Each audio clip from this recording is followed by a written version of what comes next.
let's talk about wide receivers that you should start or sit in week 8 of the fantasy football season.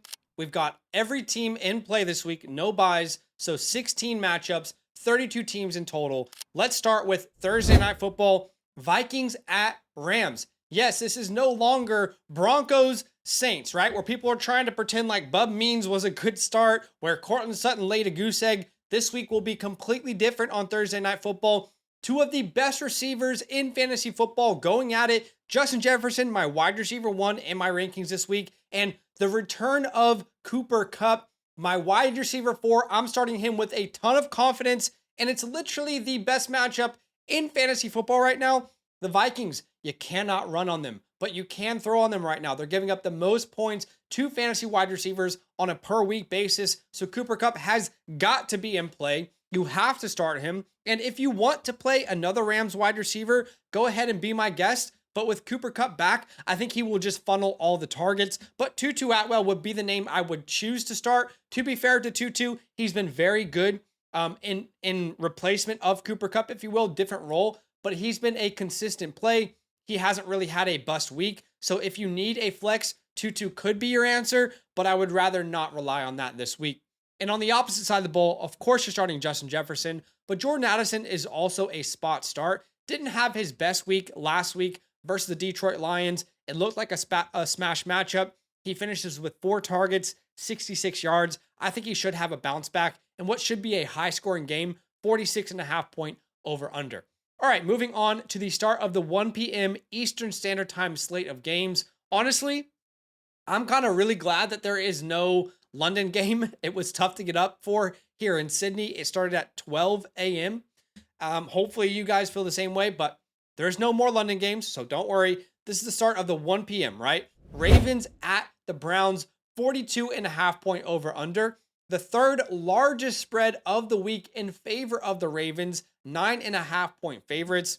And Zay Flowers, at the time of recording this, I don't know for sure what his status will be. He got rolled up on his ankle in Monday Night Football. So it's definitely something that we need to monitor. He didn't play that much for the rest of the game, but they also didn't need to throw the ball. Versus the Bucks, they were up pretty much the entire game. So it's definitely something we'll need to monitor. If Zay Flowers is in play, of course, we're going to go ahead and put him into our lineups. If not, Rashad Bateman becomes my wide receiver 32, a spot start. You can see in replace of Zay Flowers this week, he did really good. Had 4 catches, 121 yards, and a touchdown. Super talented round 1 wide receiver. Has just never stayed healthy or have his shot. And maybe this is the week he has his shot if there's no Zay Flowers.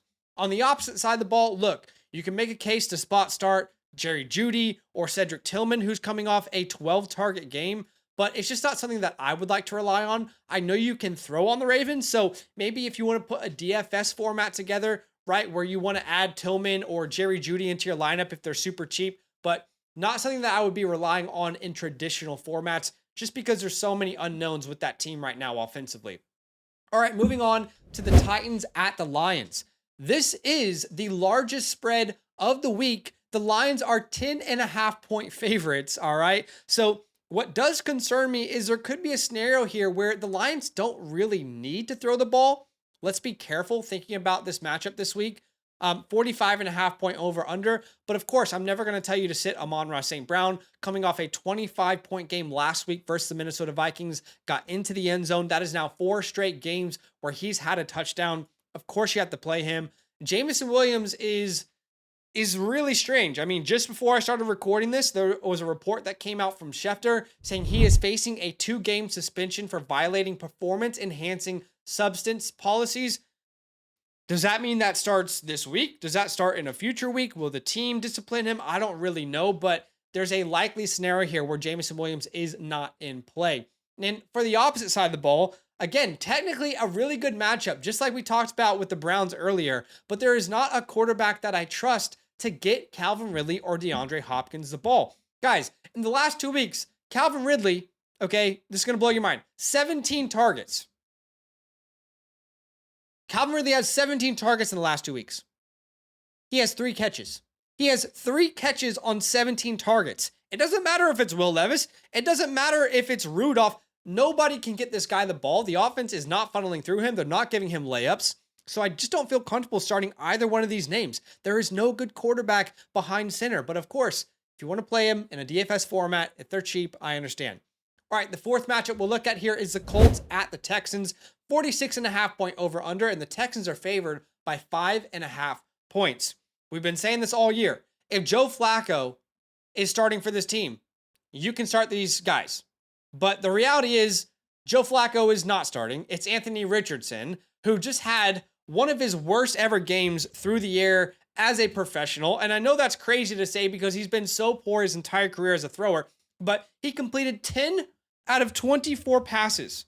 Guys, 10 out of 24, a 41% completion percentage. And I'm not even fazed. I'm not even surprised. And now he faces the Texans, who, by the way, are a top 10 matchup for your wide receiver. And that would be fantastic if you had a competent quarterback. You do, but unfortunately, he's your backup. And Anthony Richardson is going to continue to start for this team. So I just don't see how you would start any of these Colts. On the opposite side of the ball, Stephon Diggs is still in play. He didn't have his best ever game for sure, but he still had 7 targets. Typically, if he's getting 7 or more targets, he is hitting for fantasy football purposes. And as far as Tank Dell goes, he's a spot start, okay? He had a great game versus the New England Patriots in week 6, 9 targets, a touchdown. Then in Green Bay, he has an absolute stinker. Has 4 targets only, which is concerning, but he also dropped a touchdown, which he should have caught. Are they losing trust in Tank Dell? Does it matter if Nico Collins is out there? I don't know. It's a decent matchup, so you can play him, but just lower your expectations to a 10-point performance. All right, moving on to the Packers at the Jaguars. Okay, is it Jaguars? Is it Jaguars? Is it Jaguar? You tell me. How do you say the Jag? I'll say the Jags, okay? But Packers at Jags. So this is a good matchup for the Packers. The Jags give up the 4th most points to fantasy wide receivers. Jaden Reed, the definition of a must start, had his first bust game really with Jordan Love, week 7 versus the Houston Texans. He'll be much, much better moving forward. I think Romeo Doubs is also a good spot start. We have had 2 back-to-back weeks over 17 PPR points. We just need some more consistency in the target share. And what I'm concerned about is that Christian Watson is healthy, Dontavion Wicks is healthy, Bo Melton, Tucker Kraft, Jaden Reed. So there will be a lot of weeks where Romeo Doubs is only getting 4 targets. And if you don't get into the end zone, it's very likely that doesn't pan out for you. But you definitely can play him. It's a good matchup. Wicks, of course, he's boom bust. He's a better DFS play. Same with Christian Watson. Christian Watson and Dontavion Wicks are splitting snaps pretty much down the middle. So when you have someone who's only on the field about half the time, it's tough to really trust that wide receiver. Now, on the opposite side, Brian Thomas continues to be one of the best rookie wide receivers in fantasy football. The wide receiver 8 through 7 weeks. And this matchup is technically not that great. Jaire Alexander is the truth. He's definitely a difficult matchup for Brian Thomas, but I still think he's in play because I do believe the Jags will be down for most of this game, needing to throw the ball to Brian Thomas. So I'm still going to put him out there. It's a high over under 48.5 points, tied with 3 other matchups for the highest over under of the week. I don't think Kirk is playable. With Evan Ingram back, he's pretty much gone into the shadow realm. He's irrelevant at this point, and I don't think there's anything else to talk about for that matchup. All right, moving on to the Cardinals at the Dolphins. Another matchup tied for the highest over under of the week, 48.5 points. The Dolphins are favored by 3. Marvin Harrison Jr., man, it's been a disappointment. There's no way around that. It has been a true disappointment. We've had 3 great games with touchdowns. We've had 3 bust games with no touchdowns. In his 3 great games, he's averaging over 17 points per game. In his 3 bad games, he's averaging under 3 points per game. How do you manage that moving forward? Well, probably based off of matchup. This is not a good matchup, but I've still labeled Marvin Harrison Jr. a must start. Ultimately, it's probably delusion on my part. You want 100% transparency? You want 100% honesty? Unless I have a clear, better name than Marvin Harrison, he's probably still going to go into my lineup. I just think eventually they're going to have to figure out ways to get him more and more involved, and he's going to play better. We know he's an all-world talent at Ohio State. So call it delusion, call it whatever you want, but I'm still going to put him into my lineup, expecting him to get better and better as the season progresses, like you expect from a rookie wide receiver. Now, on the opposite side of the ball, salvation, ladies and gentlemen.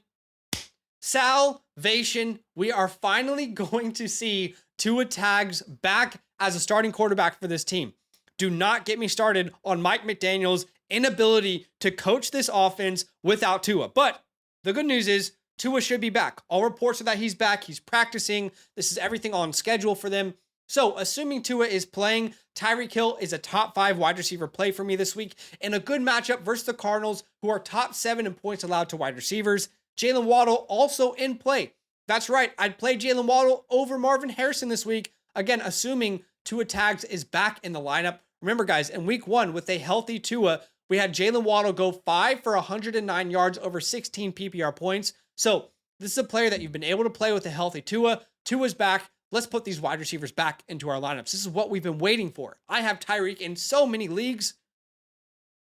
Don't get me started on last week. All right, we don't need to talk about it. The 7th matchup we'll look at is the Jets at the Patriots. 40.5 point over under. And the Jets are favored by 6.5 points rather. And Garrett Wilson, Devontae Adams both come out last week and have 9 targets. They share 9 targets apiece.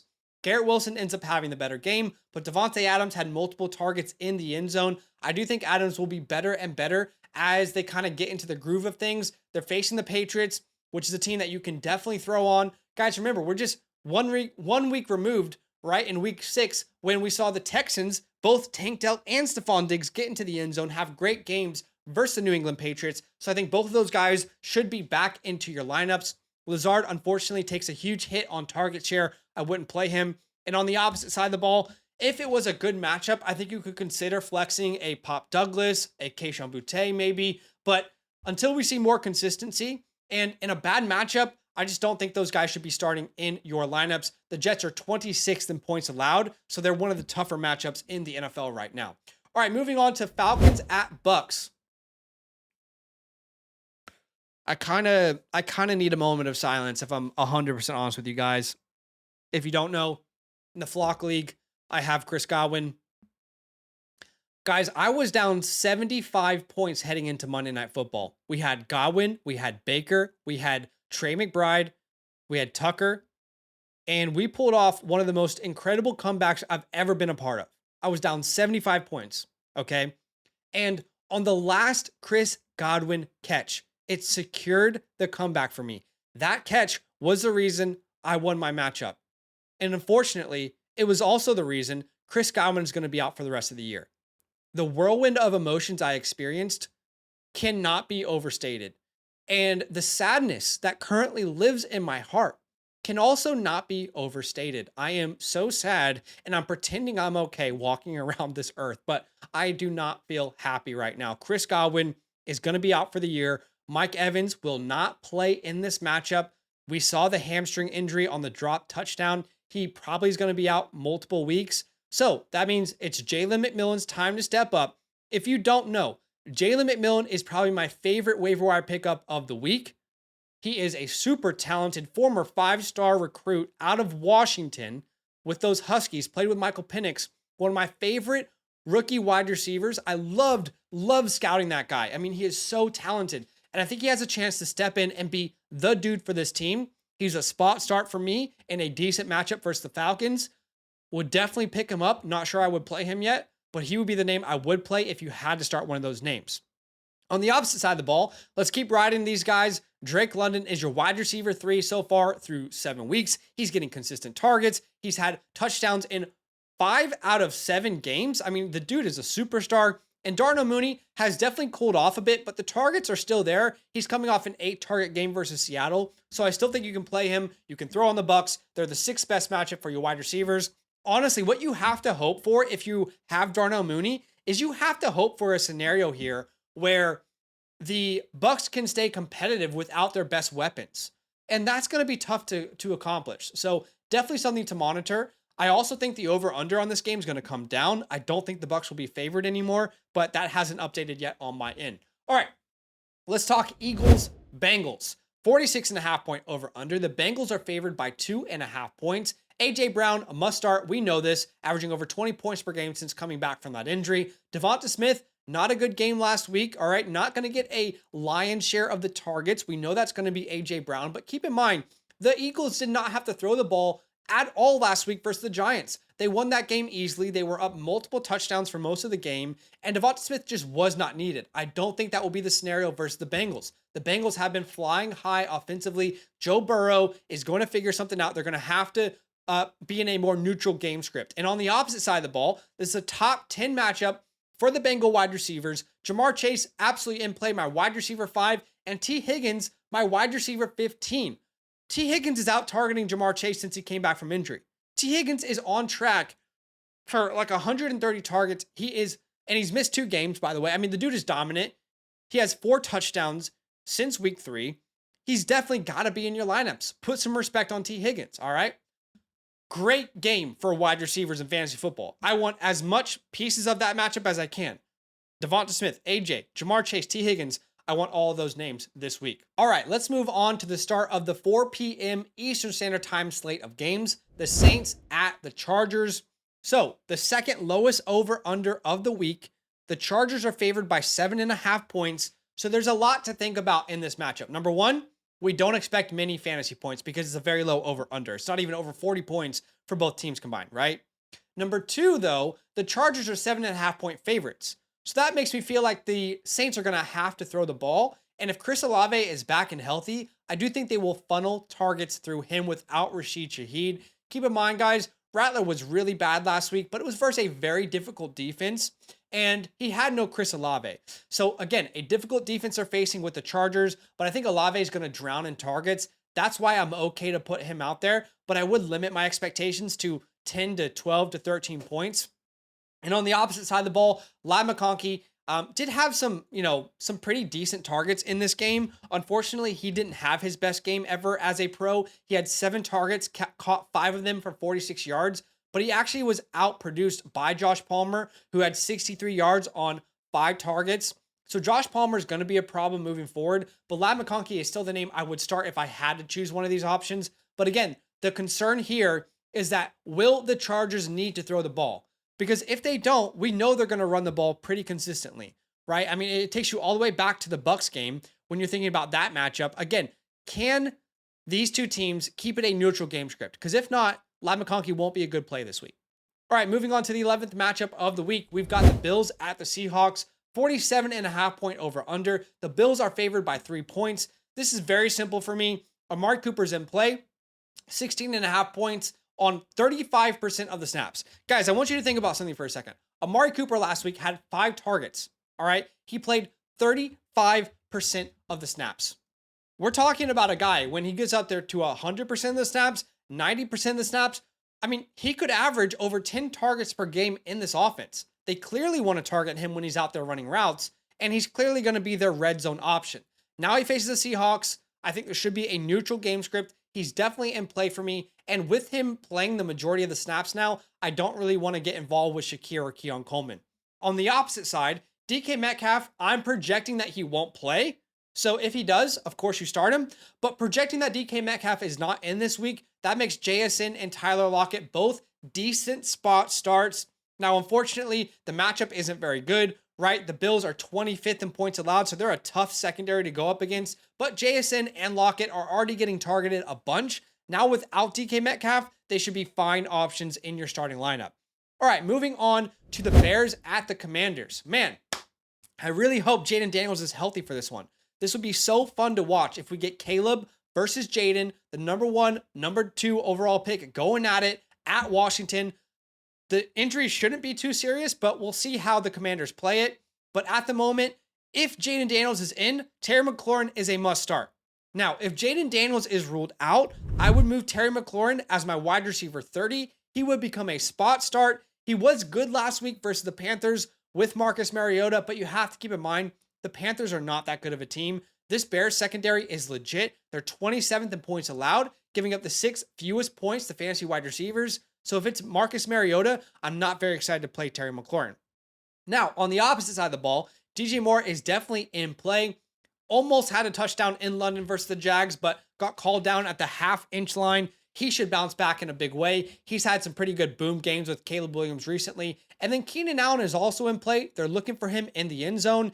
And he's just the reliable option when they get to that part of the field. Unfortunately for Rome Odunze, he's had multiple games under 4 targets. He had 2 targets last time out versus the Jags. I just don't know when the breakout's going to happen when you have so many good weapons and they're targeting Cole Kmet and they're targeting DeAndre Swift and their offense is built around the run game. There's just not enough, pieces of this pie to go around for him. All right, the 13th matchup we'll look at is the Panthers at the Broncos. 41.5 point over under. The Broncos are favored by 7.5 points. And let me tell you guys, the only player I think you can even consider is Deontay Johnson. But I have very low expectations for him because this is a bad matchup, right? The Broncos are giving up the second fewest points to fantasy wide receivers on a per game basis. We'll see if Pat Surtain is back out there or not. But Deontay Johnson is a spot start. There's a chance he could be a good play. But if you look back to week 5 when they played a similar secondary in Chicago, he was held to 5.9 fantasy points, only had 3 catches for 23 yards. It's just so difficult for the Panthers to move the ball versus a bad defense. You add on to the fact that this is a very good defense, it just makes it 5 times harder. So I don't think you should start Deontay Johnson, but of course, if he's your best option, you can throw a prayer out and see what happens. On the opposite side of the ball, I will say, I'm very excited to stash Troy Franklin, but he's not a name that I'd like to start this week. I'd rather play the wait and see approach and see what happens. All right, 14th matchup we'll look at is the Chiefs at the Raiders, an AFC West showdown. The Chiefs are favored by 10 points. Multiple touchdowns, right? Well, a touchdown and a field goal. This is the second largest spread in favor of Kansas City of the week. And to be honest, I'm not really excited about wide receivers in this matchup either. You can put Xavier Worthy out there. At least they were more intentional about getting him targets last week. He had 8 targets, which is a career high. Great to see the post-bye rookie bump for him, but it didn't turn into any fantasy points. He only had 5.4 fantasy points. So at the moment, Xavier Worthy is a player where if he gets into the end zone, great. If he doesn't, not so good. And that's hard to really predict on a week-to-week basis. In fact, he has 2 games where he got into the end zone. In those games, he's averaging over 18 points per game. And he has 3 games where he has not gotten into the end zone. In those games, he's averaging under 5 points per game. So he really is the definition of boom or bust. Do you like to party? If you do, you can put him in there. If you don't, you probably can't play him. And Juju Smith is not going to play this week with the hamstring injury. On the opposite side of the ball, I think you can start Jacoby Myers, but of course we don't know if he's healthy. If he is healthy, I expect him to get 7 to 8 targets in that game, and he's the most reliable option there. If he doesn't, I just don't think you can play anybody. I mean, the Chiefs defense all around is very good. They're tough to run on. They're tough to throw on. There wasn't really any Niners wide receiver who blew up last week. Of course, Ayuk went injured, and Debo, went out with the game. But just historically, it's tough to throw against the Chiefs in the last couple of years. All right, let's move on to Sunday Night Football. We got Cowboys at 49ers.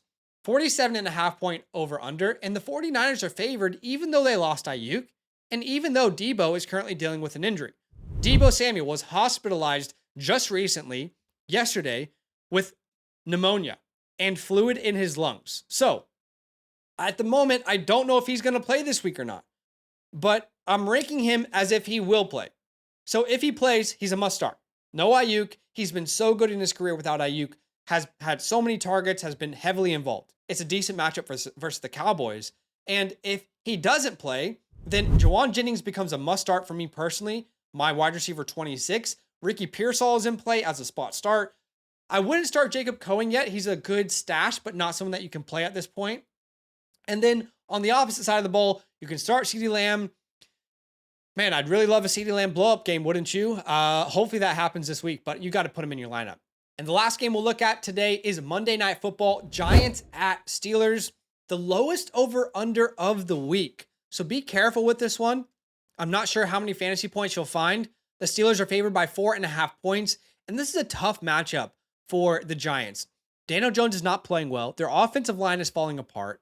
I'm still going to label Malik Nabers a must start. He's getting open at a high rate. He had 8 targets last week. So I think they'll be more intentional about targeting him this week and getting him involved. You got to start him. But Wan'Dale Robinson, kind of just that consistent guy who gets you 8 to 10 points every week. He's a fine play. And then on the opposite side of the ball, George Pickens looks revived with Russell Wilson. This looks like a great move for the Steelers. I didn't like it initially. I'll have to say I'm wrong at this point. The offense looks better with Russell Wilson. George Pickens looks better with Russell Wilson.